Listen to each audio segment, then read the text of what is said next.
Point थे, क्या point हो गए थे, ये जो था चौथा, ठीक है। अब बात हम कर लेते हैं, इसके बाद पॉइंट जो था वो है कौन सा, पांचवा।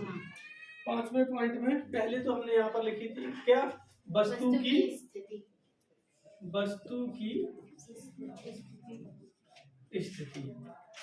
ठीक है। और फिर दूसरे इसके बाद वाला पॉइंट में क्या था, प्रतिबिंब की स्थिति। इसके बाद क्या था, प्रतिबिंब का आकार। इसके बाद प्रतिबिंब की प्रकृति। और कुछ, बस इतना ही था, है ना। तो दर्पण कौन सा चल रहा था, चलो ये हो गया आपका कौन सा दर्पण है, अवतल दर्पण। ये अवतल दर्पण का क्या है, ध्रुव, है ना। ये अवतल दर्पण का क्या है, फोकस। ये अवतल दर्पण की क्या है, वक्रता यानी कि सी। और ये क्या है, ये मुख्य अक्ष है, ठीक है। वस्तु जो आप चौथा पॉइंट में कर चुके थे, उसमें वस्तु कहाँ पर स्थित थी, वक्रता केंद्र तथा फोकस के लिए। तो अब हम कहाँ पर स्थित करा दें, फोकस पर। वस्तु को स्थित करा देते हैं किस पर बेटा, फोकस पर, है ना। बकाया फिर ये सिचुएशंस लिख लेंगे। तो वस्तु जो है मान लो चलो यहाँ पर स्थित है, ठीक है। ये वस्तु ए और बी। तो इसकी कंडीशन ये होती है कि जब ये यहाँ पर स्थित है तो दो किरणें जाएंगी, एक मुख्य अक्ष के समांतर, ठीक है। कहां से जाएगी, मुख्य अक्ष के समांतर। तो मुख्य अक्ष के समांतर चलने वाली प्रकाश की किरण की सिचुएशंस क्या होती है, है परावर्तन के पश्चात फोकस से होकर जाती है। कहां से होकर जाती है, फोकस। दूसरी किरण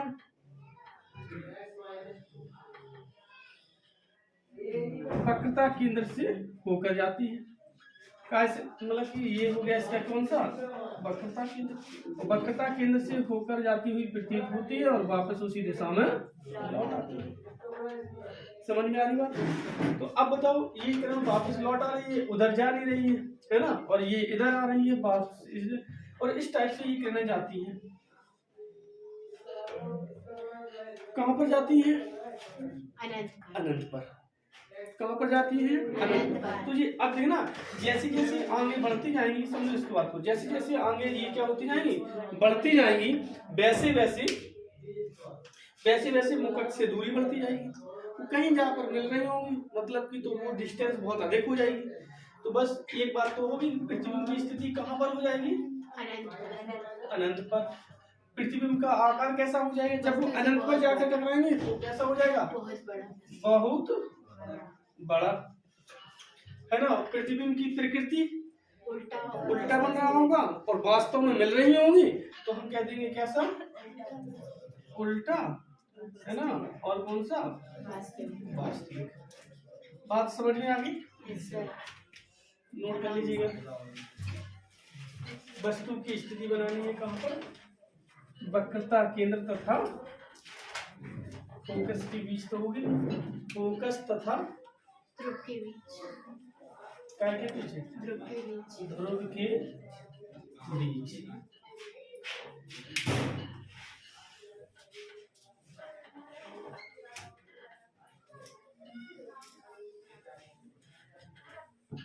चलो ये हो गया आपका क्या, फोकस, और ये हो गया वक्रता केंद्र।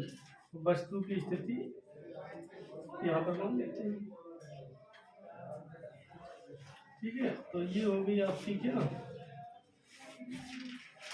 वस्तु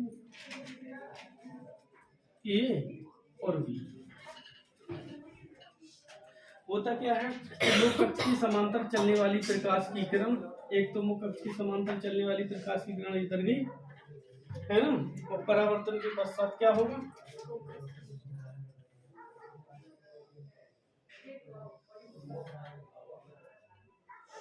फोकस से होकर लौट आती है।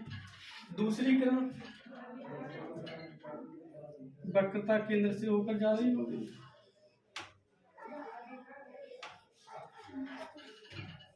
ठीक है।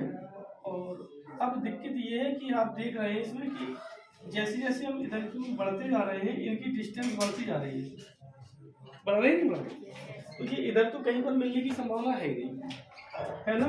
तो ये मिलेंगी कहाँ, आगे जाकर कहीं पर। तो हम जब इसको आगे तक बढ़ाते हैं तो ये किसी बिंदु यहाँ पर मिलती है। जहां पर मिलती हैं तो यहाँ पर प्रतिबिंब बनता है। क्या बनता है? प्रतिबिंब। तो ये वस्तु हो गई ए बी। अब इसका प्रतिबिंब बनेगा कौन सा? ए डैश बी डैश।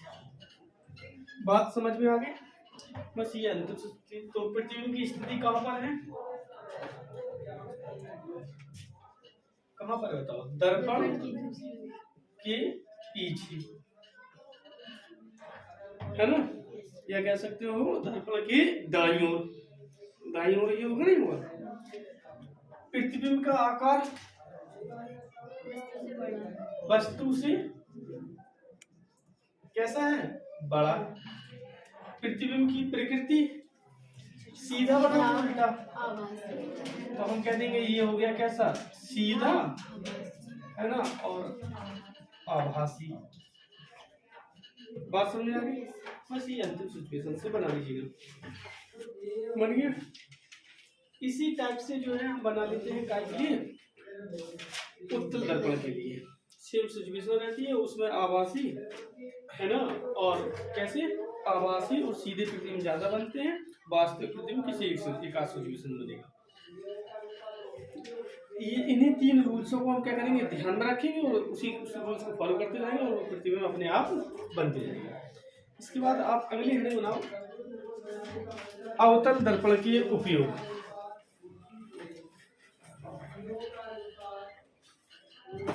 अवतल दर्पण के उपयोग।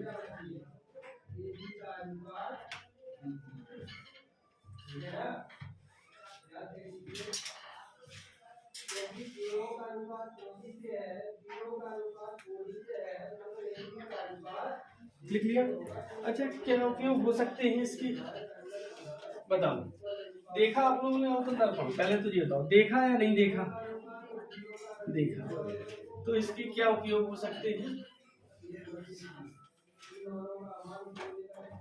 अवतल दर्पण के। अवतल दर्पण एक अभिसारी दर्पण है। कौन सा दर्पण है?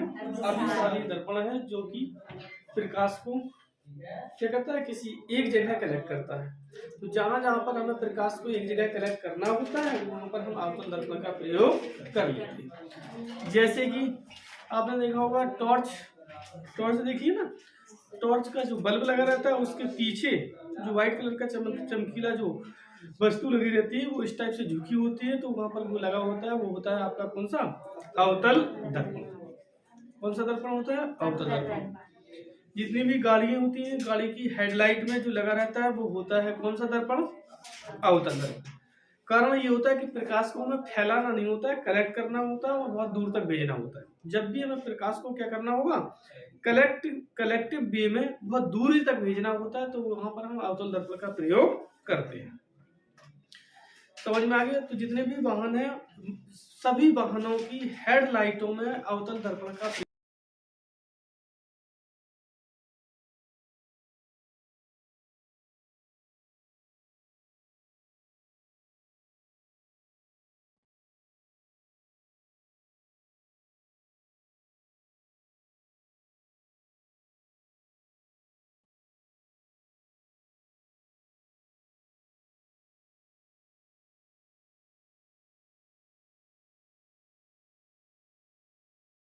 तथा केंद्र के बीच में रखते हैं। तो उसका जो है प्रतिबिंब, मतलब कि उन वस्तुओं के बड़े प्रतिबिंब दिखते हैं। किस क्या देखते हैं? बड़े। तो बाल अगर छोटे छोटे भी होंगे तो उसमें जो है बड़े दिखाई देते हैं। तो वहां पर हम प्रयोग कर लेते हैं काय का? अवतल दर्पण। मतलब हजामत की दुकान पर अवतल दर्पण का प्रयोग किया जाता है हजामत के लिए। हम हेडलाइट्स में दर्पण का कैसे प्रयोग करते हैं? हेडलाइटें देखिए आप लोगों ने, जो ऊपर जैसे कांच लगा होता है उसकी बात कर रहे हैं? नहीं, उसकी बात नहीं करते, जो बल्ब लगा रहता है बेटा, जहाँ पर भी बल्ब लगा होगा तुमने देखा होगा, बल्ब कुछ इस टाइप की व्यवस्था होती है। यहाँ पर लगा होता है बल्ब, ऐसा होता है या नहीं होता है? ऐसी व्यवस्था होती है, होती नहीं होती है? अगर आप इसे ध्यान से देखेंगे तो जो कुछ ऐसा बना होता है ना। फिर इसके बाद यहाँ ग्लासेस से कवर करते हैं उसे। तो हम बात जो कर रहे हैं वो इसकी, समझ में आ रही बात क्या? हाँ, ये जो लगा रहता है ये आपका क्या होता है? दर्पण होता है। बात समझ में आ गई? तो ये सारे जो हैं वो क्या होते हैं? अवतल दर्पण के उपयोग वाहनों की हेडलाइट में किया जाता है। अवतल दर्पणों का उपयोग वाहनों की हेडलाइटों में किया जाता है।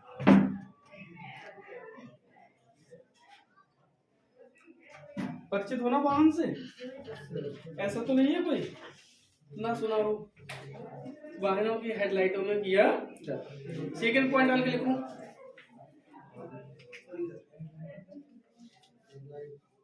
हजामत बनाने के लिए भी अवतल दर्पण का प्रयोग किया जाता है। अवतल दर्पण का प्रयोग किया जाता है।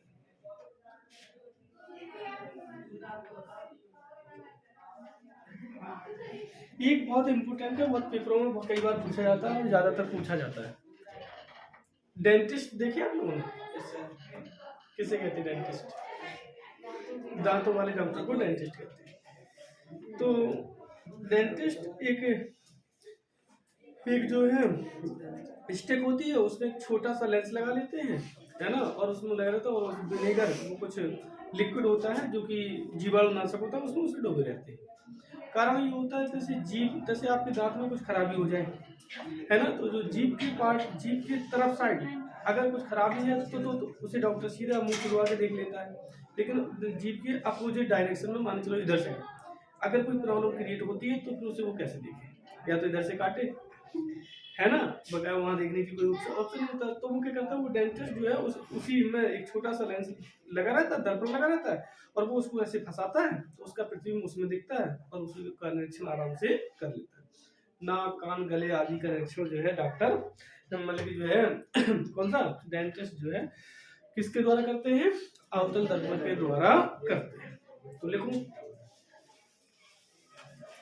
डॉक्टर नाक, कान, गले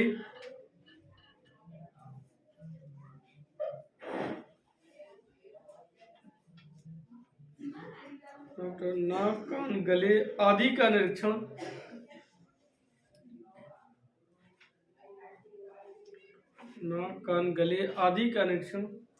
करने के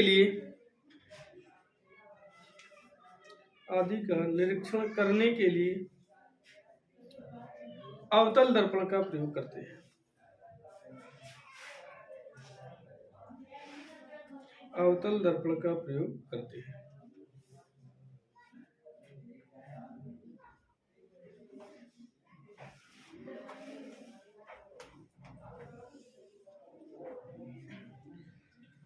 क्या पॉइंट हो गए? ठीक। अगली हेडिंग लिखो, उत्तल दर्पण के उपयोग। उत्तल दर्पण के उपयोग।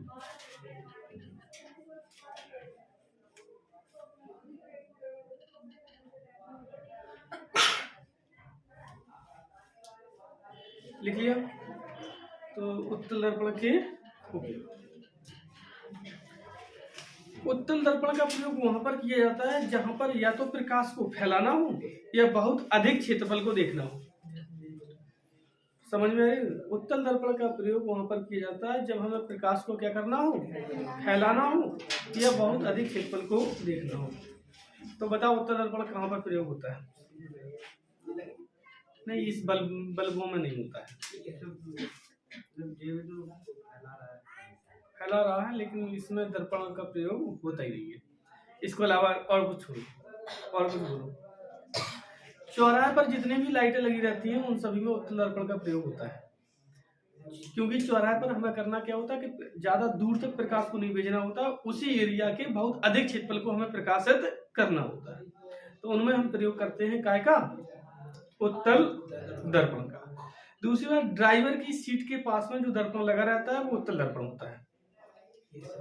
किसके पास में, ड्राइवर की सीट। जितने भी वाहन है उन सभी में ड्राइवर की सीट के पास में जो दर्पण लगा होता है, क्योंकि उसे थोड़े से क्षेत्रफल का मतलब बहुत अधिक क्षेत्रफल देखना होता है, जहां से कहीं से भी कोई भी वाहन आए तो ड्राइवर को स्पष्ट दिखाई दे जाए। जैसे जो बाइक होती है, बाइक में भी जो साइड वाला जो शीशा जो होता है वो हमेशा कौन सा होता है, उत्तल दर्पण होता है। ट्रक हुए, बस हुए, है ना, ये सभी में ड्राइवर की सीट के पास में जो दर्पण लगे रहते हैं वो सभी के सभी उत्तल दर्पण होते हैं। बात समझ में आ गई। चौराहे पर जो लगे होते हैं वो सभी के सभी क्या होते हैं, उत्तल दर्पण होते हैं। चौराहे की लगी हुई लाइटों में क्या होते हैं, उत्तल दर्पण। एक सिंपल सी बात है, जहां पर प्रकाश फैल रहा हो जिस इंस्ट्रूमेंट के थ्रू, वहां पर उत्तल दर्पण, और जहां पर प्रकाश कलेक्ट हो रहा हो वहां पर अवतल दर्पण का प्रयोग होता है। अच्छा एक बात बताओ, टेबल लैंप देखी आप लोगों ने, तो टेबल लैंप में कौन सा दर्पण प्रयोग किया जाता है,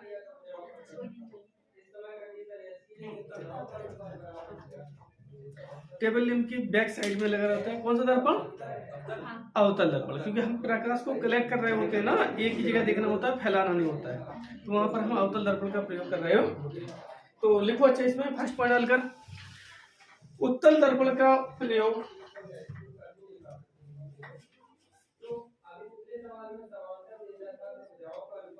उत्तल दर्पण का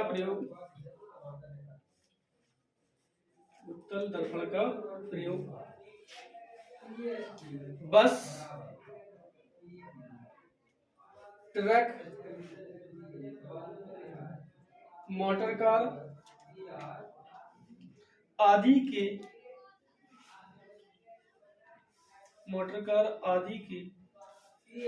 ड्राइवरों की सीटों के पास लगाया जाता है, ड्राइवर सीटों के पास लगाया जाता है, जिससे वे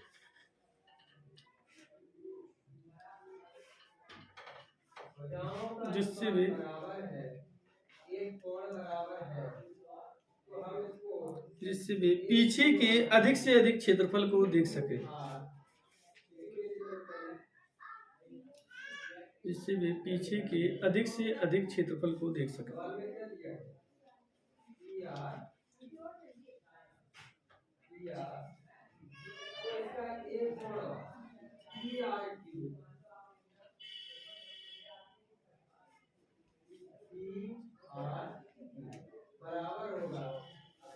हो गया, अगला पॉइंट डाल लिखो,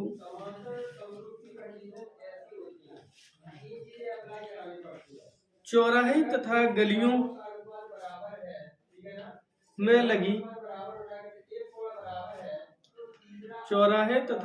में लगी लाइटों में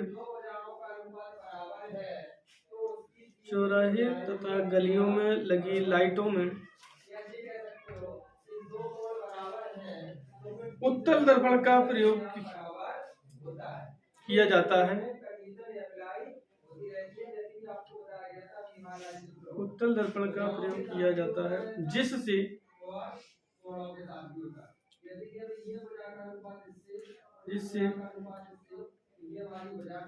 अधिक क्षेत्रफल को प्रकाशित किया जा सके, जिससे अधिक क्षेत्रफल को प्रकाशित किया जा सके।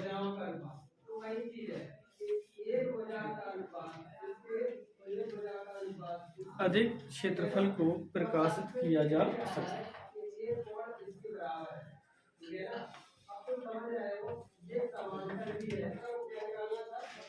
अगली लाइन लिखो, गोलीय दर्पण की वक्रता त्रिज्या,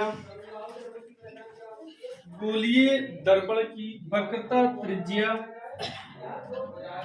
और फोकस दूरी में संबंध। गोलीय दर्पण की वक्रता त्रिज्या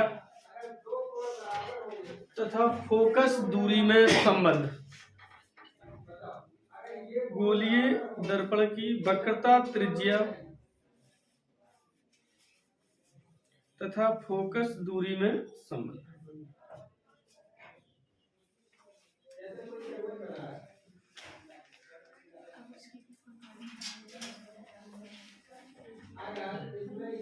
है ना, तो दर्पण क्या है, दो है ना, तो इसमें ए पॉइंट डालकर लिखो, अवतल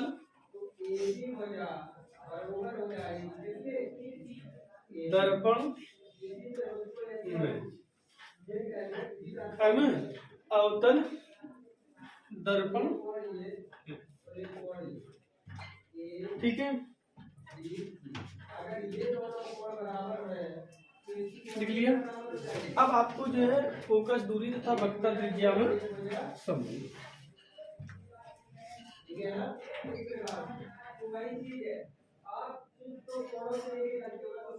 अवतल दर्पण आप लोगों ने देखा ही है, देखा है नहीं देखा है, तो मान के चलो ये है कौन सा दर्पण, अवतल दर्पण। हम इसमें लिखेंगे माना कि, ध्यान से सुनना, माना कि M1 तथा M2 एक अवतल दर्पण है। पेन चलाना बंद करो, ध्यान सुनो। माना कि M1 M2 एक अवतल दर्पण है जिसका ध्रुव P है ना, और वक्रता केंद्र C तथा फोकस F है। समझ में आई बात? माना कि एक अवतल दर्पण M1 M2 है जिसका ध्रुव P, वक्रता केंद्र C तथा फोकस F है। क्या है? फोकस F है। दर्पण के ध्रुव से, कहां से? दर्पण के ध्रुव से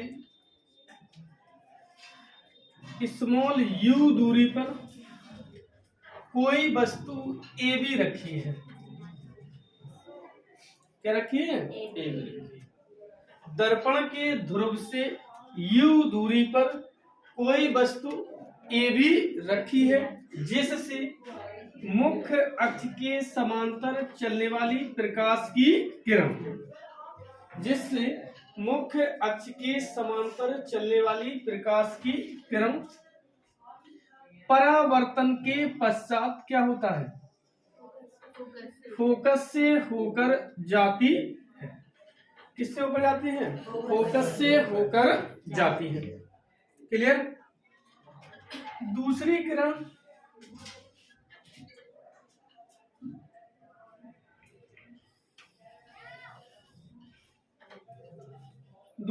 कैसे होकर जाती है?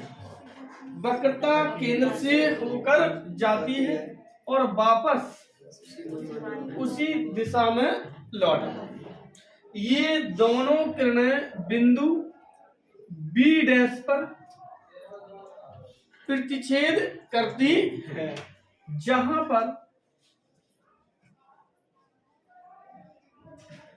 पर वस्तु का छोटा उल्टा वास्तविक प्रतिबिंब दर्पण से V दूरी पर बनता है। कहां पर बनता है? V दूरी पर बनता है। क्लियर?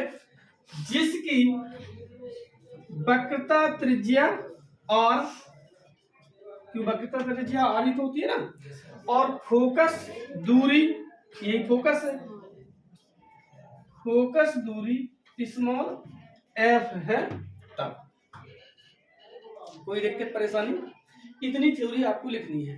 क्या लिखेंगे?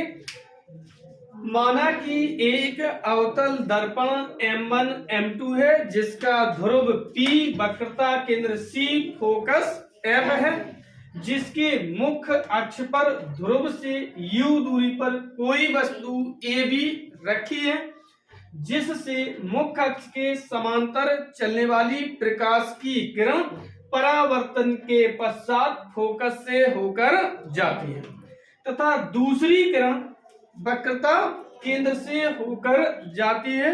ये दोनों किरणें बिंदु बी डैश पर प्रतिच्छेद करती हैं, जहां पर वस्तु का कैसा वस्तु का उल्टा वास्तविक और छोटा प्रतिबिंब ए डैश बी डैश दर्पण के ध्रुव से कितनी दूरी पर v दूरी पर बनता है, जिसकी वक्रता त्रिज्या और तथा फोकस दूरी f है।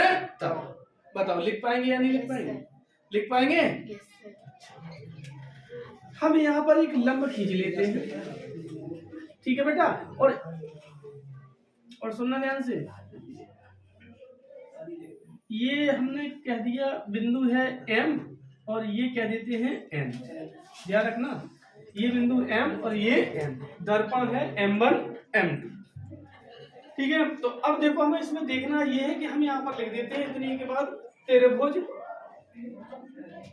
ABC तथा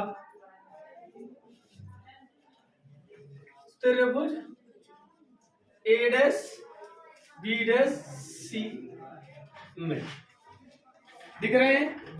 बताओ दिख रहे हैं या नहीं दिख रहे हैं?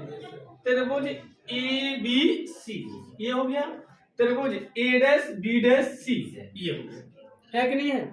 मैथमेटिक्स में आपने पढ़ा होगा ये और ये कोण कौन से कोण है? शीर्षाभिमुख कोण। क्या कौन से कोण है? शीर्षाभिमुख कोण है, जो कि आपस में बराबर होते हैं। होते नहीं होते? ये इस पर अभिलंबवत है कि नहीं है? ये इस पर अभिलंबवत है और ये जो है इस पर अभिलंबवत है। तो त्रिभुज की दो, ये देखो अभिलंबवत का मतलब 90 अंश का कोण ये बना रहा है, ये बताओ कितने अंश का कोण बना रहा है? 90 अंश का कोण बना रहा है, और ये आपस में बराबर है। तो दो कोण बराबर हो गए। किसी भी त्रिभुज में यदि दो कोण बराबर हैं तो तीसरा कोण अपने आप बराबर हो जाता है। तो ये त्रिभुज के तीनों कोण आपस में बराबर है। जब त्रिभुज में तीनों कोण आपस में क्या हो? बराबर हो, तो वो त्रिभुज कैसे होते हैं? समरूप त्रिभुज होते हैं। कैसे त्रिभुज होते हैं? समरूप त्रिभुज होते हैं। और समरूप त्रिभुज की एक कंडीशन होती है कि किन्हीं त्रिभुज के किन्हीं दो भुजाओं का अनुपात दूसरी त्रिभुज के उन्हीं दो भुजाओं के अनुपात के बराबर होता है। मतलब इस भुजा और इस भुजा का हम अनुपात लिखें तो बताओ इसमें क्या लिखते हैं? हम लंब बटे आधा लिख देते हैं। ए बी में लंब क्या है? ए बी बटे आधार क्या है? ए सी। अब बताओ इस त्रिभुज में लंब क्या है? ए डैश बी डैश अपॉन आधार क्या है? ए डैश सी। कोई दिक्कत परेशानी? हम एक काम कर लेते हैं, इसको इधर लिख लेते हैं, है ना।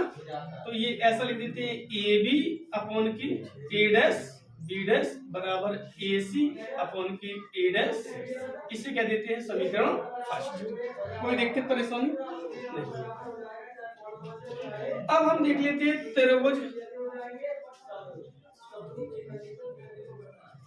त्रिभुज कौन सा? देखो ध्यान से, त्रिभुज ए डैश बी डैश एफ तथा दिख रहा है तथा त्रिभुज एम एन एफ कैसे हैं? समरूप है ना। कैसे हैं? समरूप। इसमें भी लिख देते हैं कैसे हैं? समरूप है। ठीक है। क्यों है समरूप?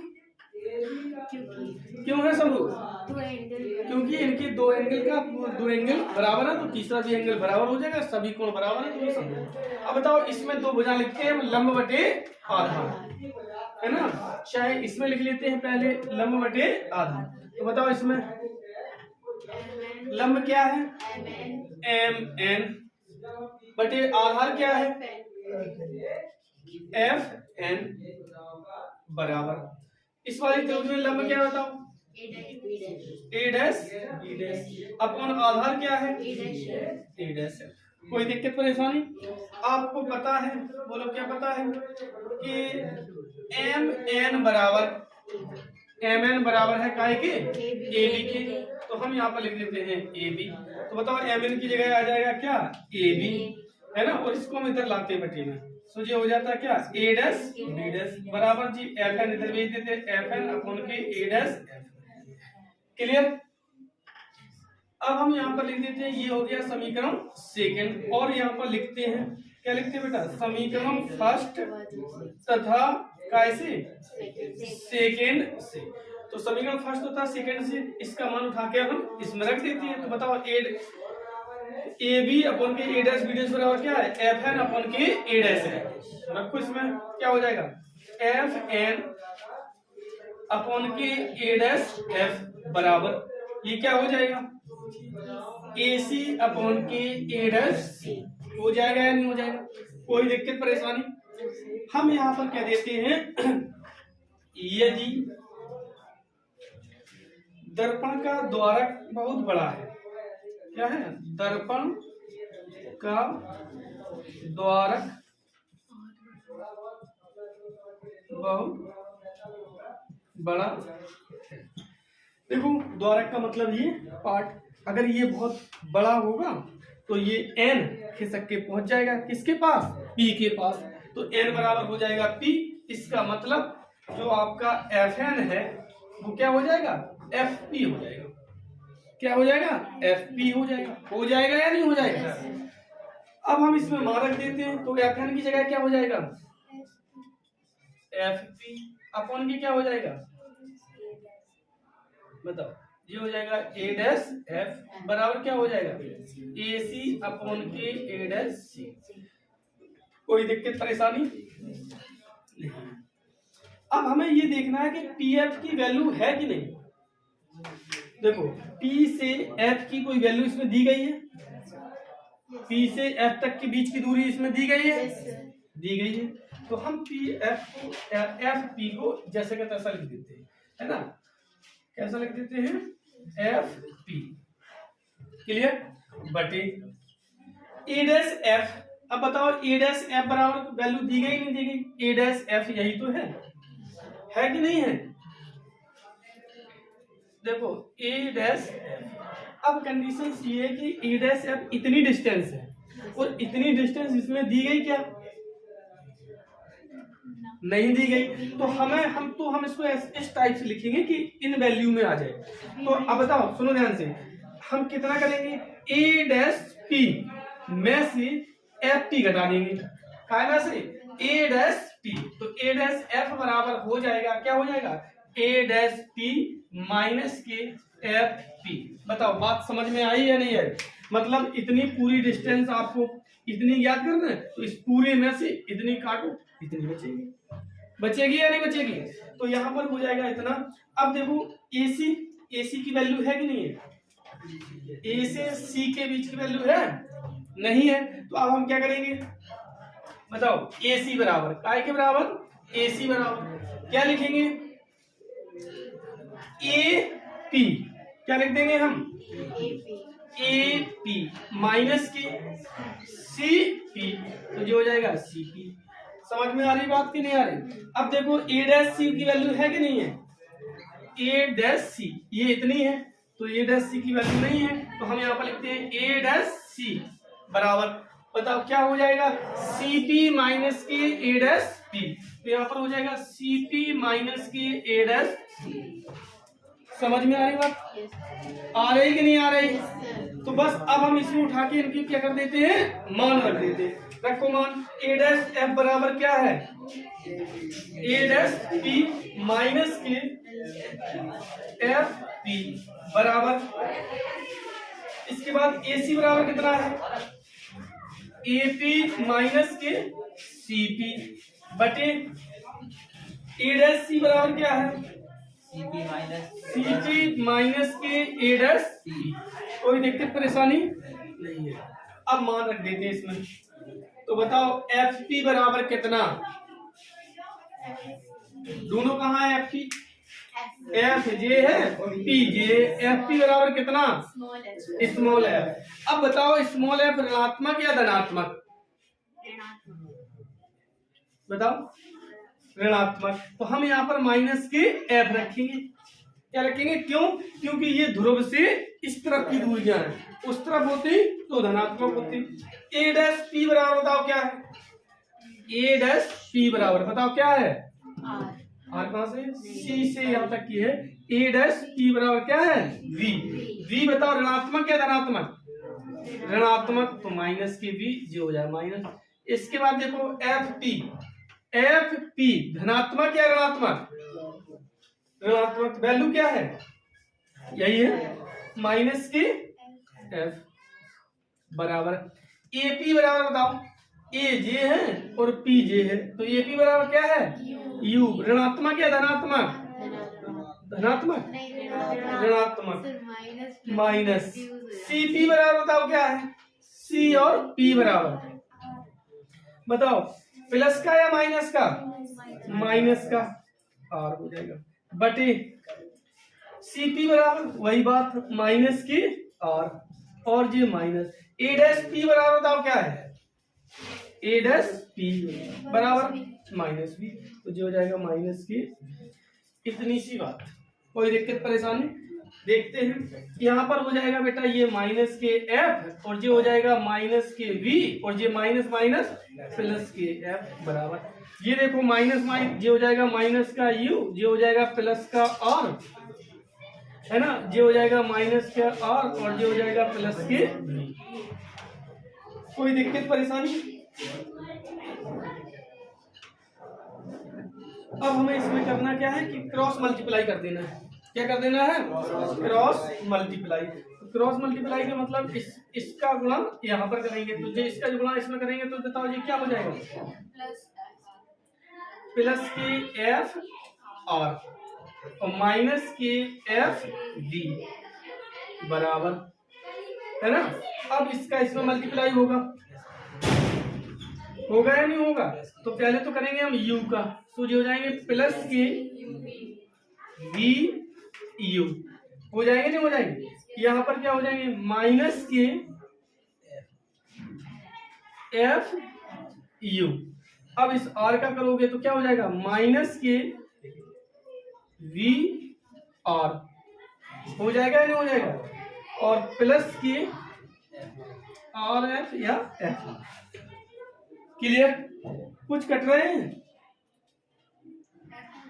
बराबर के इस तरफ एफ आर है, बराबर के इस तरफ एफ आर है ना, इससे ये निपट गए या नहीं निपट गए, ठीक है। अब हम आगे देख लेते हैं, बचा यहाँ पर क्या है बताओ, माइनस के एफ बी बराबर क्या बचे वी यू, तो बराबर में हो जाएंगे प्लस के वी यू, चलो प्लस हटाओ, है ना, यहाँ पर लिख देते हैं क्या वी यू और जी माइनस की एफ यू, है ना, और माइनस की वी आर। क्लियर।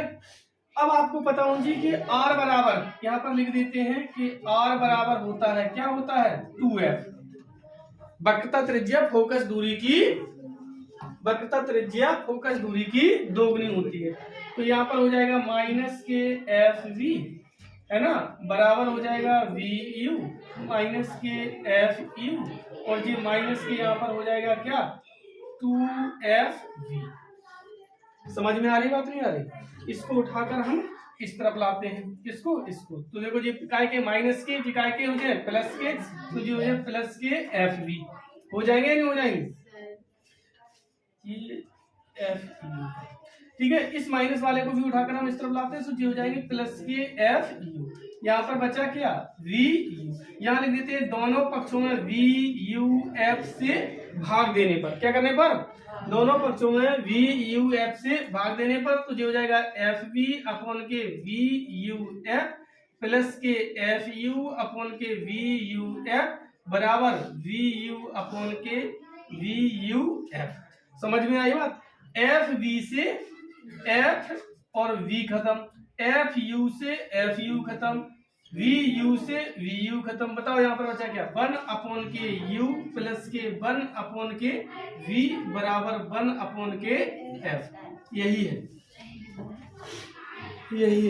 क्या है ये अवतल दर्पण में वी यू एफ में संबंध। आपने हेडिंग डलवाई थी वक्रता त्रिज्या और फोकस दूरी में संबंध और डेरिवेशन करवा दिया यूवीएफ का। नहीं बेटा, बात वही है, वक्रता त्रिज्या का रिलेशंस भी यही आता है। सर उसमें r बराबर 2f सिद्ध होता ना। अच्छा, चलो कोई बात नहीं, ठीक है। उसको क्या लिखा आपने?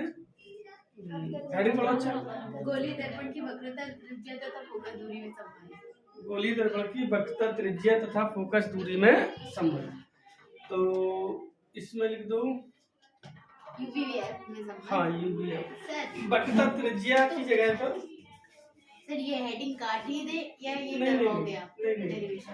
नहीं, यही डेरिवेशंस ये वाला करवाओगे क्या? जो हमने लिखा है उसकी आवश्यकता तो नहीं। काटना ही पड़ेगा। एकदम सोच रहे थे पेज छोड़ दे। दोबारा से पढ़ो इससे पहले। सर गोली दर्पण की छुट्टी है। कल की? वक्रता त्रिज्या तथा फोकस दूरी में संबंध। वक्रता त्रिज्या तथा फोकस दूरी में संबंध। इसमें यूवीएफ ही लिख ले रहे हैं। हाँ, यूवीएफ ही लिख लो बेटा। इसमें हेडिंग थोड़ा चेंज करो।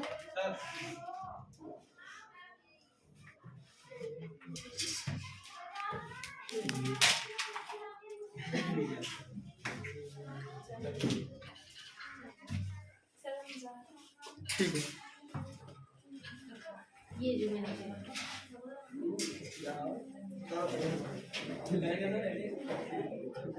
अवतल दर्पण लिखा है, वो जो ऊपर लिखा है उसे लिखा रहने दो। जहाँ अवतल दर्पण लिखा है ना, वहाँ उसी के आगे लिख दो यूवीएफ में संबंध।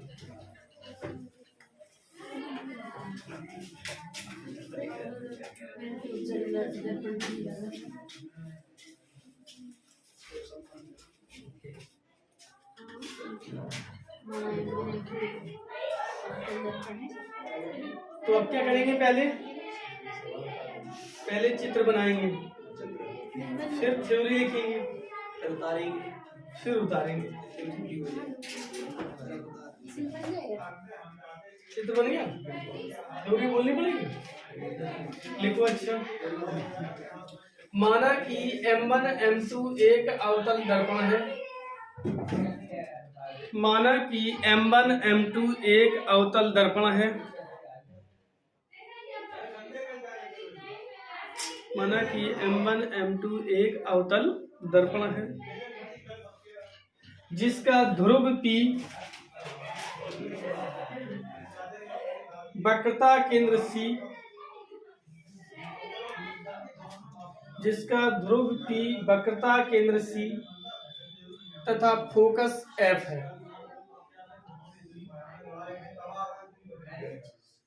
फोकस F है,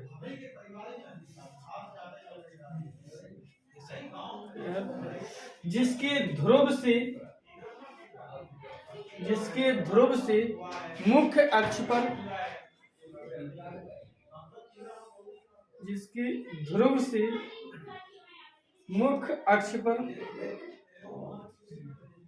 U दूरी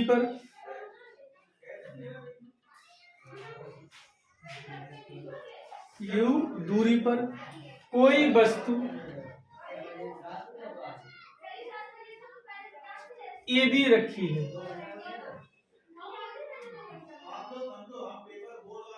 कोई वस्तु AB रखी है जिससे चलने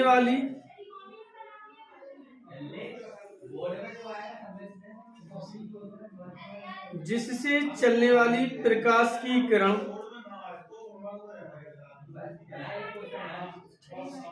जिससे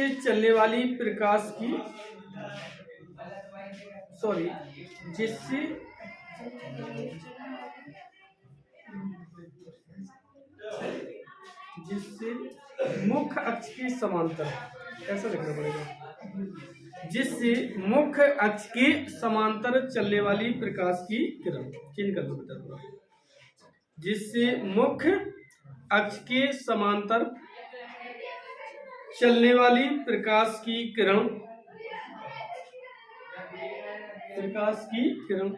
परावर्तन के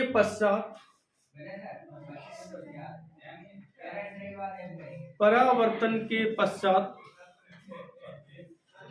कहां से जाती है? परावर्तन के पश्चात फोकस से होकर जाती है, फोकस से होकर जाती है। ये दोनों किरणें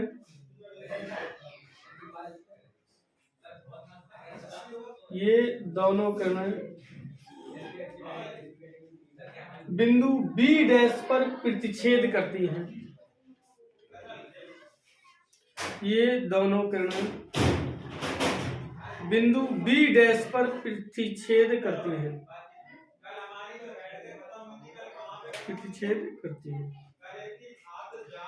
जहां पर वस्तु का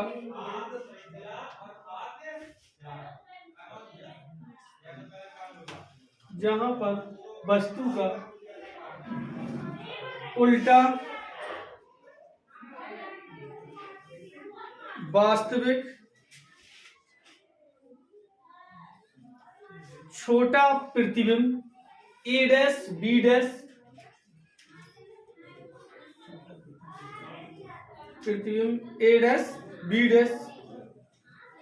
ध्रुव से v दूरी पर बनता है, ध्रुव से v दूरी पर बनता है।